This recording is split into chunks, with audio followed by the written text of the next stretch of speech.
Hello meet Mithun. நான் தான் Mithun stall சேனலுக்கு உங்களை வரவேற்கிறேன். கைஸ், நேற்று நீங்கள் இந்த வீடியோ பார்த்துருப்பீங்க. நியூஸ் சேனல்லாம் நம்மளோட வாட்டர்மெலன் சார் வந்திருக்காரு. ஒரு மிகப்பெரிய ஒரு இதை வச்சிருக்காருங்க. இந்த மாதிரி ஒரு நடந்துருச்சு குக் வித் கோமாளி ஷோவில் அப்படின்னு சொல்லிட்டு அது என்ன ஏது அப்படிங்கிறத பார்த்து நம்ம ரியாக்ட் பண்ண போகிறோம். நேற்று நான் நீங்கள் தான் என் ஃப்ரெண்ட்ஸு நீங்கள் எல்லாருமே வீடியோ அமிச்சு ப்ரோ பார்த்தீங்களா, ப்ரோ இதை பார்த்தீங்களா டேய் நான் பார்த்து பண்ண போகிறேன், சரி பார்த்து ரியாக்ட் பண்ணுங்க அப்படின்னாங்க. ஸோ அதனால் நம்ம இந்த வீடியோ பார்த்து நம்ம ரியாக்ட் பண்ண போகிறோம். வீடியோ ஃபுல்லாக பாருங்கள், அவர் என்ன சொல்கிறார் அப்படிங்கிறத பார்த்து. ஆஸ் யூஷுவல் நான் வந்து உங்களுக்கே தெரியும் எங்கள் அண்ணனோட சப்போர்ட் தான் நான். அதனால் வாங்க ஃபஸ்ட்டு வீடியோ பார்க்க போகலாம். சொல்லுங்கண்ணே. வணக்கம் தமிழக மக்களே. நேற்று ஏப்ரல் 10 வந்து குக் வித் கோமாளி ஷூட்டுக்காக வந்தேன். ஆனால் இப்போ நான் வீடியோ ஆன் பண்ணோன்னே வணக்கம் தமிழக மக்களே நான் உங்கள் நட்டி அப்படிங்கிறத நான் சொல்லலை. ஏன்னா இப்போ தான் நான் வந்து உண்மையாக பேசுகிறேன் அப்படிங்கிற மாதிரி எங்கே நான் உங்கள் நடிப்பார்க்க நான் காணா வந்த இடத்துல வந்து பார்த்தீங்கன்னா கானா வினோத் நம்மளை ட்ரிகர் பண்ணி கானா வினோத் புகழ் மாக்காப்பா ஆன 3 பேரும் சேர்ந்து என்னை தாக்கி அடித்தடியில் ஈடுபட்டாங்க. அது மட்டும் இல்லாமல் மாக்காப்பா வந்து பார்த்தீங்கன்னா எதுக்குங்க முதல்ல உங்களை தாக்கி அடிபட்டில் ஈடுபடணும் அவங்க? எனக்கு புரியவே இல்லை. குக் வித் கோமாளி ஷோக்கு கூப்பிட்டு உள்ளுக்குள்ளே வச்சு ஊமை குத்தி அமுச்சுட்றீங்க எங்கள் அண்ணனை. எனக்கு புரியவே இல்லை. எப்படி இருக்கு எங்கள் அண்ணனை பார்த்தா உங்களுக்கு நல்லா பஞ்சிங் பேக் மாதிரி இருக்குன்னு போட்டு அடி வெளுத்து விட்றது தவறு நண்பர்களே. ஆனந்த் என்னும் நபர் குடிபோதையில் இரும்பு ராடால் என் காலில் அடித்து ரத்த காயமாயிருக்கு. இதன் காரணமாக இவிபி ஃபிலிம் சிட்டி பக்கத்தில் உள்ள போலீஸ் ஸ்டேஷன் என்னென்ன ஏதோ நீங்கள் சொல்கிறதெல்லாம் பார்த்து பெரிய பிரச்சனையாக இருக்க மாட்டிருக்குதா? இரும்பு ராடு எடுத்து காலில் அடிக்கிற அளவுக்கு நீங்கள் என்னென்ன பண்ணீங்க? எதுக்கு இப்போ ஒரு சம்மந்தமே இல்லாமல் ஒரு மனுஷன் திடீர்னு ஒரு மனுஷன் இரும்பு ராடு எடுத்து கால் அடிப்பானா? அப்போ நம்ம ஏதாச்சும் பண்ணியிருக்கணும். ஆனால் எங்கள் அண்ணன் என்ன பண்ணார்? எங்கள் அண்ணன் அழகாக இருக்கிறதா ஒரே பிரச்சனை. அதுக்காக கோவப்பட்டு பொறாமப்பட்டு அடித்தாங்களோ என்ன? எனக்கு ஒன்றும் புரியலையே. நஸ்ரத் போலீஸ் ஸ்டேஷனில் வந்து பார்த்தீங்கன்னா T6 நஸ்ரத் போலீஸ் ஸ்டேஷனில் நான் கம்ப்ளைண்ட் கொடுத்துருக்கேன். ஓகேங்களா? ஓகேங்க. கோமாளி வந்த உடனே புகழுக்கு வந்து பொறாமையாயிடுச்சு. காலையிலேருந்தே கொஞ்சம் முறைச்சிக்கிட்டே தான் இருந்தா. அப்படியே என் பேரில் தான் புகழ் இருக்குது, எப்படி வாட்டர்மெலன் ஸ்டாருக்கு புகழ் கிடைக்கலாம்? புகழ்கிற ஒரு விஷயம் அப்படின்னாலே அது எனக்கு மட்டும்தான் இருக்கணும் அப்படின்னு நினைக்கிறது கலைத்துறையில் இருக்கக்கூடிய ஒரு விஷயம் தான். ஆனால் வாட்டர்மெலன் ஸ்டாரை பார்த்து எல்லாருமே பொறாமப்படுறோம்ல. சரி, இப்படி ஒரு மனிதராக நம்ம இருக்க முடியாதா? இப்படி ஒரு டேலண்ட் நம்மக்கிட்ட இல்லாமல் போயிடுச்சே அப்படிங்கிற மாதிரி அந்த பொறாமை தானே. என்ன பண்ணுறது? என்ன அப்புறம் சொல்லுங்கள். கானா வினோத் சொல்லவே தேவை, நல்லா தெரிஞ்சுக்காங்க. கானா வினோத் ஒரு நல்ல நபரே கிடையாது. கானா வினோத் ஒரு நல்ல நபரே கிடையாது, கெட்ட நபர் கிடையாது. அவர் வந்து பார்க்கறதுக்கு இப்படி இருப்பார். இந்த அங்க அடையாளங்கள்லாம் எங்களுக்கு வேண்டாம். அதை நாங்கள் முடிவு பண்ணிக்கிறோம். எங்களுக்கு ஒவ்வொருத்தங்க அவங்கவுங்களுக்கு எப்படி இருக்காங்கிறத வச்சு அவங்களுக்கு அவங்க நல்லவங்களா கெட்டவங்கிறது அவங்கவுங்க முடிவு பண்ணிக்கிட்டோம். நீங்கள் சொல்ல கானா வினோத் கெட்ட நபர் நல்ல இதெல்லாம் கேட்கவே இல்லை. நான் கண்டென்ட் அதை சொல்லுங்கள். கானா வினோத் என்ன பண்ணாருன்னு சொல்லுங்கள். அவர் நல்லவராக கெட்டவராக நாங்கள் பார்த்துக்கிறோம். தேவையில்லாமல் எல்லாரையும் ட்ரிகர் பண்ணி சண்டை போட்டு அவங்கள கெட்டவராங்கிறது அவங்களோட வேலை. எண்ணத்தை பற்றி குடும்பத்தை பற்றி ரொம்ப தரைக்குருவாங்க. அந்த வார்த்தையை சொல்கிறதுக்கே அசிங்கமாக இருக்குது. எப்படி நான் எந்த அளவுக்கு தரைக்குறைவா அப்படின்னா, நீங்கள் ஒரு டைம் இந்த ஆங்கருக்கும் உங்களுக்கும் சண்டை வரும்போது உன்னோட குடும்பத்துக்கு உனக்கெல்லாம் வந்து பக்கவாதம் வாதம் பித்தம் இதெல்லாம் வந்து இழுத்துக்கிட்டு நீ படுத்துப்ப அப்படின்னு சொல்லிட்டு ரொம்ப டீசெண்டாக ஜென்யூனாக நீங்கள் வந்து திட்டினீங்க. உயர்தர வார்த்தைகள் வச்சு நீங்கள் வந்து சாபம் கொடுத்தீங்க. ஆனால் அது உயர்தர வார்த்தைகள். கொச்சமானா எப்படி உங்களை என்ன சொல்லியிருப்பாங்க? வாட்டர்மெலன் ஸ்டார் நீ நல்லா நடிக்கிறப்பா அப்படிங்கிற மாதிரி கொச்சமாக எதாவது சொல்லிட்டாங்களா? எனக்கு புரியலையே என்னன்ட்டு. என்னை பற்றி திட்டலாம், என்னை பற்றி தோல் பண்ணலாம், என்னை பற்றியும் என் குடும்பத்தை பற்றியும் ரொம்ப அசிங்கமாக காணாவனத்தை பேசினார். அதுக்கு நான் திருப்பி காணாவனத்தை எதிர்த்து கேட்டதுக்கு புகழும் காணாவனத்தை சேர்ந்து ஏதாச்சும் கவுண்டர் கொடுத்துருப்பாங்க. இல்லை கவுண்டர் அடிக்கலாம் நினச்சிருப்பாங்க. கவுண்டர் அடிக்கிற போதில் எங்கள் அண்ணனே அடிச்சிட்டாங்க அப்படின்ட்டு எங்கள் அண்ணன் புரிஞ்சுக்கிட்டார் போல். அதனால ஏதோ கைகலப்பாயிருக்குமா? என்ன கைகலப்பாறவங்களுக்குலாம் இருக்காது. ஏதாச்சும் காமெடியாக ஏதாச்சும் வம்பிழுத்திருப்பாங்க. நகைச்சு குக்கு கோமாளியை நகைச்சுவைக்காக தானே எல்லாம் பார்க்குறது. இப்போ அதுதான் பஞ்ச தட்டுப்பாட்டில் இருக்குது அப்படிங்கிறக்காக விஜய் டிவி உண்மையிலுமே அப்ரிஷியேட் பண்ணி ஆகணும். ஒரு உன்னதமான கலைஞனை உள்ளுக்குள்ளே இறக்கி விட்டீங்கல்ல. எந்த இடத்துல காமெடி பஞ்சமாக இருக்குது, அப்போ அந்த காமெடியை நிரப்பணுங்கிறக்காக வாட்டர்மெலன் ஸ்டார் மாதிரி ஒரு உன்னதமான கலைஞனை குக் வித் கோமாளி ஷோ இறக்கி விட்டதுக்கு விஜய் டிவிக்கு தேவைதான். அடிச்சு ஓகேங்களா. புகழ் கூட வந்து பார்த்தீங்கன்னா ஒரு கூடவே ஒரு ஆள் வச்சிருக்காரு. ஸோ அவங்க எல்லாரும் சேர்ந்து என்னை தாக்குனாங்க. அவங்க ஏன் புகழ் எதுக்கு நீங்கள் கூடயே ஒரு ஆள் வச்சிருக்கீங்க? உங்கள் பக்கத்தில் இல்லாமல் தள்ளி வச்சிருந்தீங்க அப்படின்னா அப்போ வந்து அண்ணனை தாக்கியிருந்தாருன்னா அண்ணனுக்கு பிரச்சனை இல்லை. உங்கள் கூடயே எதுக்கு நீங்கள் அவரை வச்சிருக்கீங்க? நோ, தப்பாக இருக்குண்ணா. நான் ஒரு படித்த மருத்துவராக என்ன பண்ண முடியும்? என்ன பண்ண முடியும்? என்னை தாக்குனப்போ நானே டிஞ்சர் எடுத்து பஞ்சு வச்சு நானே எனக்கு காய்மெண்ட் போட்டுக்கிட்டேன் அப்படின்னு சொல்ல போகிறீங்களா?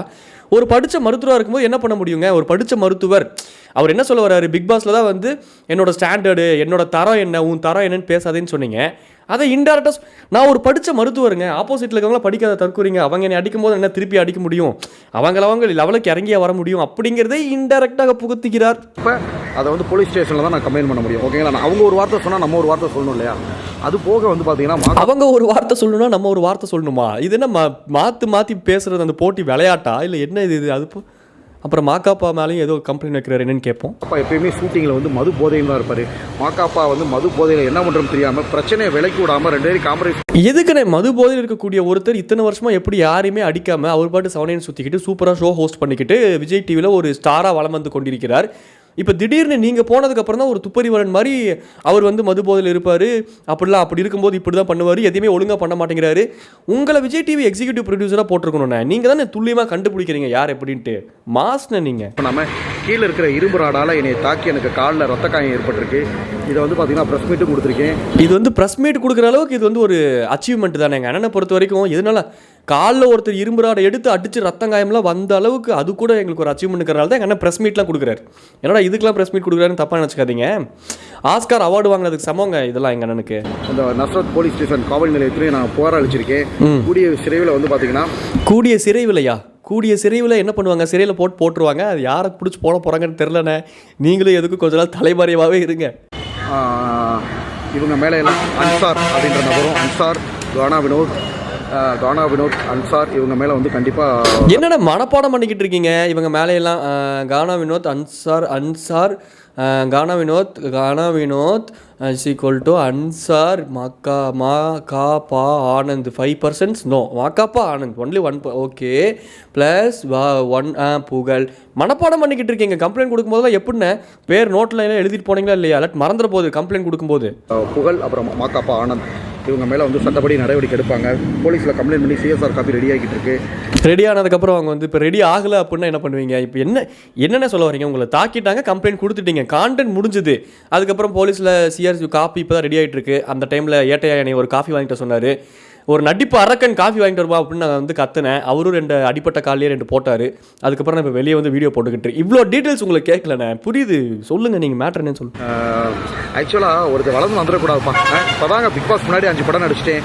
பிக் பாஸ் போயிட்டு எங்கள் குக்கித் கோமாளியும் நானும் வந்துடுவேன் அப்படின்ற பொறாமையில். ஓ அப்படிங்கிற பொறாமையில் தான் தானே பார்த்தேன். என்னடா சம்மந்தமே இல்லாமல் ஒருத்தரை இருந்திருந்தாப்புல கூப்பிட்டு அவனை பாரேன், அவனை பார்த்தாலே அடிக்கணும். எப்படா ஒருத்தனை பார்த்தாலே அடிக்கணும், நீ அவனை பாரு பொழிச்சுன்னு ஒன்று வச்ச மாதிரி அந்த மாதிரி இதை அடிச்சு போட்டாங்கன்னு நினச்சேன். அதான் இப்போ புரியுது ரீசன் என்னன்ட்டு. அண்ணனோட வளர்ச்சி உங்களுக்கு பிடிக்கல. 3 அங்குலம் இருக்கிறாரு, அவரை அது பிடிக்காம சுற்றிக்கிட்டு இருக்கீங்க. நீங்களாம் சுயம்பு ஒரு ஸ்டார் உருவாகி இருக்கக்கூடாது. புகழ் வந்து பார்த்தீங்கன்னா குரேசி இந்த மாதிரி நபர்களெல்லாம் குக்வித் கோமாளியில் வராமல் போனதுக்கு இவங்கெல்லாம் ஒரு காரணம். ஓகேங்களா? யாராவது ஒரு ஆள் குக்வித் கோமாளி வந்துட்டாலே அவங்க வயிற்றுச்சல காலையிலேருந்து அவங்களுக்கு மூஞ்சி செத்து போச்சுங்க. காலையிலேருந்து அவங்களுக்கு மூஞ்சி செத்து போச்சா? மத்தியானமான உயிர் பெழுத்து வந்துருமா? அண்டர்டேக்கர் மாதிரி இன்னும் 7 உயிர் இருக்கா புகழ் அவரோட மூஞ்சிக்கு? என்னடா காலையில் மூஞ்சி செத்துருச்சு சாயங்காலம்லாம் சரியாயிருச்சுன்னு சுற்றிட்டு இருக்காரு. யார் சாமி இவர்? அது மட்டும் இல்லாமல் இப்போ குரேஷிலாம் வராமல் இருக்கிறதுக்கு காரணம் இப்போ மற்ற கோமாளிலாம் இருக்காங்கல்ல, அவங்களாம் வரக்கு எப்படி ஒரு காரணமாக இருக்கலாம்? இப்போ இவர் மட்டும் தானே ஒரே கோமாளியாக இருக்கணும். எப்படியா இருந்தாலும் ஒரு கார்பரேட்குள்ளே ஊருப்பட்ட பாலிடிக்ஸ் இருக்கும். கூடிய ஃப்ரெண்டாகவே இருந்தாலும் ஒரு புகழ்ச்சி அடையிறான் அப்படின்னா அது ஒரு வன்மம் இல்லை, அந்த சுச்சுவேஷனுக்கு தகுந்த மாதிரி சில பேர் ரியாக்ட் பண்ணி அது ஏதாச்சும் பண்ண தான் செய்வாங்க. அது இன்டர்னல் கார்பரேட் பாலிடிக்ஸ். குரேஷிக்கே அதை பற்றி பிரச்சனை இல்லையா? உங்களுக்கு என்ன பிரச்சனைன்னு கேட்குறாங்க. நான் கேட்கலண்ணே, அவர் கேட்பார் அடுத்து ஹியரிங் வரும்போது. நாளைக்கு கோர்ட்டுக்கெலாம் போகணும். இது எவ்வளோ பெரிய கேஸு. தமிழ்நாட்டில் ஒரு மிகப்பெரிய ஒரு ஸ்டாரை தாக்கியிருக்கீங்க. ஏண்டா இது என்ன எனக்கு புரியவே இல்லை. ஏன்னா நான் ப்ரொமோ கண்டென்ட் டிஆர்பி கண்டென்ட் உள்ளே போயுமே நல்லா தான் பண்ணேன். நான் குக்வித் கோமாளியில் நேற்று நடந்த ஷூட்டிங்கில் இப்போ எப்படிண்ணே உள்ளே போயுமே நல்லா என்ன தான் பண்ணீங்க?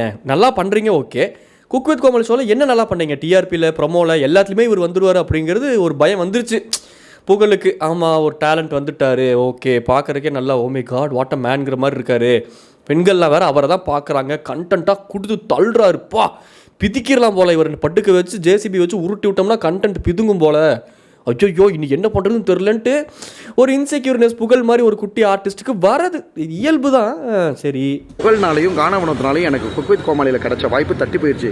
இனிவே இறைவன் இருக்கான், இறைவன் இருக்கான். அவன் என்னை மறுபடியும் கூப்பிட்டு போய் எனக்கு ரெக்கமெண்ட் பண்ணி பிரதீப் ரங்கநாதன்கிறேன் பிரதீப் மில்ராய் சார்கிட்ட மறுபடியும் சான்ஸ் வாங்கி கொடுப்பான். இறைவன்லாம் விட்டுருங்கண்ணே, பாவனை இறைவனு. பின்னாடி 8 கோடி மக்கள் இருக்காங்க. 8 கோடி மக்கள் பின்னாடி இருக்காங்களா? மக்களுக்கு வேறு வேலை இல்லை. காலங்கத்தில் எதுவும் சமைக்க வேண்டாம், வீட்டுக்கு கிளம்ப வேண்டாம், ஊருக்கு கிளம்ப வேண்டாம், ஒரு கோயில் குளத்துக்கு கிளம்ப வேண்டாம், வேலைக்கு போக வேண்டாம், மேனேஜர்கிட்ட திட்டு வாங்க வேண்டாம். எல்லாரும் வேலையை விட்டுட்டு வந்து 8 கோடி பேர் பின்னாடி நிற்கிறோம்ல. வேறு வேலை பொழப்பு இல்லை. ஆனால் நீங்கள் பேசிக்கிட்டு இருக்க டைமில் 9 கோடி பேர் ஆக்கிடுவானுங்கண்ணே. நம்ம மக்கள் அந்த வேலையை மட்டும் ஸ்கிப் பண்ண மாட்டாங்க. சொல்கிறேன், பார்த்து உஷாராக இருங்க. எப்படி இருந்தாலும் எங்கள் அண்ணனுக்கு பலம் தானே. எல்லாம் இதுக்காகவே எங்கள் அண்ணன் வந்து பரிந்துரைக்கிறாரு. எல்லாம் ஜாஸ்தியாக குட்டியை போட்டுட்டு ஜாலியாக இருங்கடா, அப்போ தான்டா எல்லாமே அந்த அண்ணன் முன்னாடி நிற்க முடியும் சப்போர்ட்டுக்கு. கண்டிப்பாக வந்து தப்பு பண்ணவே அனுப்பிப்பான். புகழ்னாலேயோ மாக்காப்பானாலேயோ காணாவனத்தினாலே என்னோட வளர்ச்சியை யாருனாலையும் தடுத்து நிப்பாட்ட முடியாது. என்னோட வளர்ச்சியை யாராலையும் தடுத்து நிப்பாட்ட முடியாதுடா, யாரா நீ அப்படிங்கிற மாதிரி ஒரு காலத்தில் எல்லாத்துக்கும் இருந்தாலும் இன்றைக்கி எல்லாத்துக்கும் தெரியுது அண்ணன் மத்தி, ஓ இவன் வாட்டர்மேன் சார் இது ஐ மீன் அப்படி தெரியுது. ஓ காட் வாட் அ மேன் அப்படி தெரியறனால அந்த அண்ணன் வளர்ச்சி அப்படின்னு நினச்சிக்கிறாரு. அதுக்கு முன்னாடியே புகழும் ஃபேமஸ் தான், கானா வினோத்தனும் ஃபேமஸ் தான், வாக்காப்பா ஆனந்தனும் ஃபேமஸ் தான். எனக்கு புரியவே இல்லைடா அப்பா. இவன் இருக்காரு, கண்டிப்பாக தமிழ் சினிமா உலகில் ஒரு ஹீரோவாக வருவேன். இது பொதுமக்கள் மாக்காப்பா போன்று மது அருந்தி விட்டு மிருகங்களாக இருக்கிற மிருகங்களை பற்றியும், மாக்காப்பா போன்று மது அருந்தி விட்டு மிருகங்களாக இருக்கக்கூடிய மிருகங்கள் பற்றியுமா? ஏன்னா மிருகங்கள்லாம் உங்களுக்கு என்ன அவ்வளோ இலக்காரமாக போயிருச்சா? இல்லை எனக்கு ஒரு பிரச்சனை நடந்துச்சுன்னா அந்த இடத்துல எதுவுமே பண்ண முடியாமல் வேறு என்ன பண்ணுறதுன்னு தெரியாமல் வெளியே வந்து வெறும் வார்த்தையை மட்டும் வச்சு உள்ளுக்குள்ள இருக்க வன்மத்தெல்லாம் கரிச்சு கொட்டிட்டு அப்படியே போயிடுறது. இதில் ஒரு உயர் படிப்பு படித்த ஒரு உயர்ந்த நபர் இவர், தரம் பார்த்து பழகக்கூடிய ஒருத்தர் இவர். புகழ் போன்ற மது அருந்திட்டு, அதாவது தண்ணி அடிக்கிறது அவங்க சொந்த விஷயம். ஆமாம், இதுதான் பேசிக்கிட்டு இருக்கீங்க. புகழ் போன்று மது அருந்திட்டு, மொக்கப்போ போன்று மது அருந்திட்டு, இத்தனை நாளாக மது அருந்தவங்ககிட்ட ஒரு பிரச்சனையும் வரல. ஆனால் நம்மளால பிரச்சனை வந்திருக்கு அப்படின்னா, ஆனால் எனக்கு தெரிஞ்சு சைடிஷ்னு நினச்சி உங்களை போட்டு பொழந்துட்டாங்கன்னு நினைக்கிறேன். பிரித்து எடுத்தாதான்டா உள்ளுக்குள்ள இருக்க சிப்ஸ் எடுத்து சாப்பிட முடியும். பிடிக்கிறா சைடிஸ் ஓடுது போடுறா அப்படின்ட்டு ரால் எடுத்து ஒன்று விட்டுருப்பாராட்டுறது காலில் வந்து சொருகிருச்சு. பாவண்டா எங்கள் அண்ணனை பார்த்தா உங்களுக்கு எப்படி இருக்குது? தண்ணி அடிச்சுட்டு அடுத்தவங்களை போய் தாக்குறது வந்து ஒரு பெரிய விஷயம், ஓகேங்களா? ஸோ இந்த மாதிரி மிருகங்களை பற்றி, ஆமாம், தண்ணி அடிச்சுட்டு இனிமேல் அடுத்தவங்களை தாக்காதீங்க, தூக்கி பாருங்கள், அது ஓகே தான். பட் தாக்குறது தப்பு தானே. இப்போ ஒரு சரக்கு போட்டிருக்கீங்க, ஒரு தள்ளாடுற நிலமையில இருக்கீங்க அப்படின்னா வாட்டர்மெலன் சார் போகிறீங்க வாங்க அப்படின்னு அவரை கூப்பிட்டு கட்டி பிடிச்சி தூக்குங்க மேலே. அது முடியாதுல்ல உங்களால், ஆனால் தாக்கறக்க முடியுமே. எங்கள் என்ன கேட்குறது கரெக்டு தானேப்பா? தப்புங்க இதெல்லாம். நான் எல்லாருக்கும் வந்து வெளிச்சம் போட்டு காட்டுறேன். உடனடியாக காவல் நிலையம் வெளிச்சம் போட்டு காட்டுறீங்களா? ஏன்னா விளக்க பிடிச்சி சுற்றிட்டே இருக்கீங்களா நீங்கள்? இதில் வெளிச்சம் போட்டு காட்டுறதுக்கு பொழுது சொல்கிறேன், ஃபோனில் டார்ச் லைட் வச்சிருக்கீங்களா? இல்லை அதுக்குன்னு ஏதாச்சும் டார்ச் லைட் ஏதாச்சும் வாங்கி வச்சிருக்கீங்களா? இல்லை வெளிச்சம் போட்டு இந்த மாதிரி பல விஷயங்களை வெளியே கொண்டு வராருல்ல. ஸோ இவர் ஒரு நடிகர்னு எடுத்துக்கிறதா, ஒரு புரட்சி செய்யக்கூடிய ஒரு நபர், ஒரு அரசியல்வாதின்னு எடுத்துக்கிறதா, எல்லா ஆஸ்பெக்ட்லேயுமே ஒரு மனுஷனால் எப்படி இருக்க முடியும் தான் எனக்கு யோசிச்சு அப்படியே ஷாக்காக இருக்குது. இப்படிரா ஓ மை காட், வாட்ட தரித்திரம் இது, வாட்ட டேலண்ட் இஸ் அப்படின்னு யோசிக்கும் போது மறந்துட்டேன். பசுத்தோல் பொருத்திய புலி, மாக்காப்பா போன்ற குடிவெறி கொண்ட மிருகங்கள் ஆக்சுவலாக மதுபான. இப்போ திட்டுறீங்களா அவரை புகழ்றீங்களா? பசுத்தோல் போத்திய புலின்ட்டு. புலிதான் மட்டும் என்ன குறைச்சல? புலிக்கு புலியோட நேச்சர் இருக்கும். புலியும் one of the part of the இயற்கை தான். அதுவும் ஒரு நல்ல அனிமல் தான். என்ன அது ஒரு கார்னிவோரஸ், இன்னொரு அனிமலை வேட்டையாடி சாப்பிடக்கூடிய ஒரு மிருகம். அதோட தன்மை அப்படி தான். இப்போ எதுக்கு பசுந்தோல் பொருத்திய புலி? பெரிய புலவர் தான் இவர். 4 வார்த்தைலாம் தமிழில் பேசி நம்மளை மேனிப்புலேட் பண்ணி பிரெயின் வாஷ் பண்ணி சொல்கிறாருங்க. நான் உண்மையிலுமே ஏதோ நடந்திருக்கு, அது வரும், இனிமேல் தான் வரும். ஃப்யூச்சரில் என்ன ரிப்ளை கொடுக்க போகிறாங்க அந்த 3 பேரும் தெரில. அதை பொறுத்து தான் நம்ம சீரியஸ் டிஸ்கஷன் போகலாம். பட் இப்போதைக்கு எங்கள் அண்ணன் பேசுகிறது சிரிப்பாக இருக்கா உங்களுக்கு? இதுவே சீரியஸான விஷயம் தாங்க. என்னங்க சிரிச்சுக்கிட்டே பார்க்குறீங்க? புரியல, எனக்கு என்னடா சிரிப்பு வருதுன்னு யோசிக்கிறீங்களா? நான் என் நிலைமை சிரிச்சுக்கிட்டு இருக்கேன். குடிவரி கொண்ட மிருகங்களையும் புகழ் போன்ற பொறாமை போட்டி கொண்ட போட்டி இருக்கலாம், தப்பே இல்லை. பொறாமை வைத்தறிச்சங்களோ புகழா மாக்காப்பாவா? ஈனோ வாங்கி கொடுக்க வேண்டியது தானே. வைத்தறிச்சு புகழ இங்கே வா, வயிறு எரியுதான் அவனுக்கு, வா இங்கே ஈனோ புடி கிளி குடி அப்படின்ட்டு. இல்லை அதுக்கு அசிடிட்டி டேப்லெட்ஸ்லாம் நிறையா இருக்குது, நீங்கள் ஃபார்மசி போய் அதை வாங்கி கொடுங்கண்ணே. நீங்கள் ஒரு சொல்யூஷன் சீக்கிரம் இருக்கணுண்ணே. அதை விட்டுட்டு வெளியே வந்து வாயால் வச்சு சண்டை போடக்கூடாது, வால் வச்சு சண்டை போடிய வீர பரம்பரையாக இருக்கணுண்ணே. நம்ம என்னண்ணே நீங்கள் திவாகரான்னு பார்த்தா திவாகர் தான், ஓகேங்களா? மாக்காப்பாவுக்கும் செலவு கிடையாது. மாக்காப்பா மாதிரி புகழ் மாதிரி நான் எந்த இடத்துல விளம்பரம் பண்ணி சாப்பிடல. என்னடா வம்பா இருக்குது? அவன் இப்போ விளம்பரத்துலேயே நடிக்கக்கூடாதா? ஒரு ப்ராடக்ட் ஒருத்தங்க ஜென்யூனாக ஒருத்தன் கொண்டு வரான், இந்த விளம்பரம் பண்ணி கொடுறா, நான் உனக்கு இவ்வளோ காசு தரேன். அதுதானே இப்போ அட்வர்டைஸ்மெண்ட்டுக்கு அதுதானே. இப்போ டிவிலையும் தான் நான் அட்வர்டைஸ்மெண்ட் போடுறேன், விஜய் டிவிலையும் தான் ஆட் ஸ்லாட்ஸ் வாங்கி விளம்பரம் டிஸ்பிளே பண்ணுறாங்க இந்த சீரியலுக்கு நடுவில். அதுதான் உங்களுக்கு காசு. அப்போ விஜய் டிவி வந்து விளம்பரத்தில் வச்சு தான் சம்பாதிச்சு சாப்பிட்றாங்க அப்படின்னா, விஜய் டிவி எடுக்கக்கூடிய பிக் பாஸ் ஷோக்கு மட்டும் எதுக்கு போய் நின்று உட்காந்து நடிச்சிங்க மிஸ்டர் நடிப்பு அரக்கன் அப்படின்னு நாளைக்கு யாராச்சும் நாக்க பிடிங்கிற மாதிரி கேள்வி கேட்பாங்கண்ணா.